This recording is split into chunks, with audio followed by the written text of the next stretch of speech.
கிறிஸ்துவுக்குள் பிரியமான செல்ல குழந்தைகளுக்கு அன்பின் நல்வாழ்த்துக்கள். இன்று ஜூலை மாதம் 15ஆம் நாள்.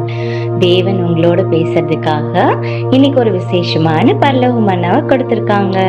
இன்றைய மன்னா யோவான் 11ஆம் அதிகாரம் 11ஆம் வசனத்திலிருந்து 14ஆம் வசனம் வரைக்கும்.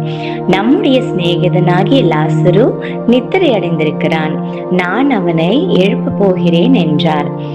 இந்தோடைய விளக்கம் என்னன்னா, மரணம் அடையிறது அப்படின்றது ஒரு வகையில தூங்குறது மாதிரிதான் அப்படின்னு இயேசு கிறிஸ்து தம்முடைய சீஷர்களுக்கு அங்க கத்து கொடுத்தாங்க. நாம எப்படி நைட்டு படுத்து தூங்கும் போது அடுத்த நாள் காலையில நிச்சயமா விழித்தெழுவோம் அப்படின்னு நம்புறோமோ, அதே போலதான் மரணம்ன்ற தூக்கத்துல இருக்கவங்களும் வரக்கூடிய அந்த 1000 வருட அரசாட்சியின் விடியற் காலையில நிச்சயமா விழித்தெழுவாங்க, அதாவது உயிர் தெழுந்திருப்பாங்க அப்படின்னு நாம முழுமையா நம்பலாம். ஆதாம் தேவனுடைய கட்டளைக்கு கீழ்ப்படியாம போனதுனால இழந்த அந்த பூரண ஜீவனுக்கு ஈடா நம்முடைய இயேசு கிறிஸ்து சிலுவையில தம்முடைய ஜீவனையே தகுந்த ஈட்டுக்கிரயமா, அதாவது ஈடு பலியா கொடுத்தாங்க. இயேசு கொடுத்த இந்த உன்னதமான பலியினாலதான் மரணம்ன்ற தூக்கத்துல இருக்கிற எல்லாரும் தேவனுடைய ஏற்ற காலத்துல மறுபடியும் உயிரோடு எழுப்பப்படுவாங்க. எனவே தேவனுடைய பிள்ளைகளுக்கு மரணம்ன்றது ஒரு நிரந்தரமான அழிவு கிடையாது, அது ஜஸ்ட் ஒரு தற்காலிகமான தூக்கம் மட்டும்தான்.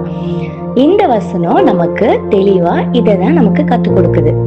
இயேசுவின் மூலமா எல்லாரும் மீண்டும் உயிர்த்தெழுந்து வரப்போறாங்க அப்படின்ற ஒரு மிகப்பெரிய நம்பிக்கையும் இது நமக்கு கொடுக்குது. எனவே குழந்தைகளே, மரணத்தை குறித்து நம்ம பயப்படவோ அல்லது கவலைப்படவோ தேவையே கிடையாது. நம்மள தூக்கத்துல இருந்து எழுப்புற வல்லமையுள்ள இயேசுவை நம்ம முழுமையா நம்பி நம்முடைய தேவனுக்கு பிரியமான நல்ல பிள்ளைங்களா நாம எப்பவுமே வாழணும். ஓகே குட்டீஸ், இந்த மன்னாவை இன்னும் தெளிவா புரிஞ்சுக்க உங்க பைபிள் எடுத்து தானியேல் 12ஆம் அதிகாரம் 2ஆம் வசனத்தை வாசிங்க.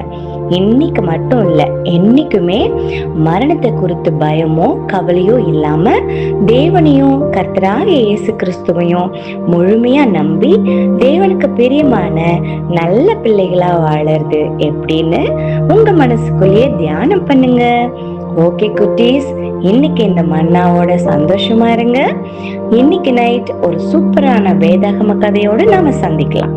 எப்பவுமே தேவனுக்கும் கிறிஸ்துவுக்கும் பிடிச்ச சமத்து பிள்ளைங்களா இருங்க. ஓகே குட்டீஸ், God bless you. Bye.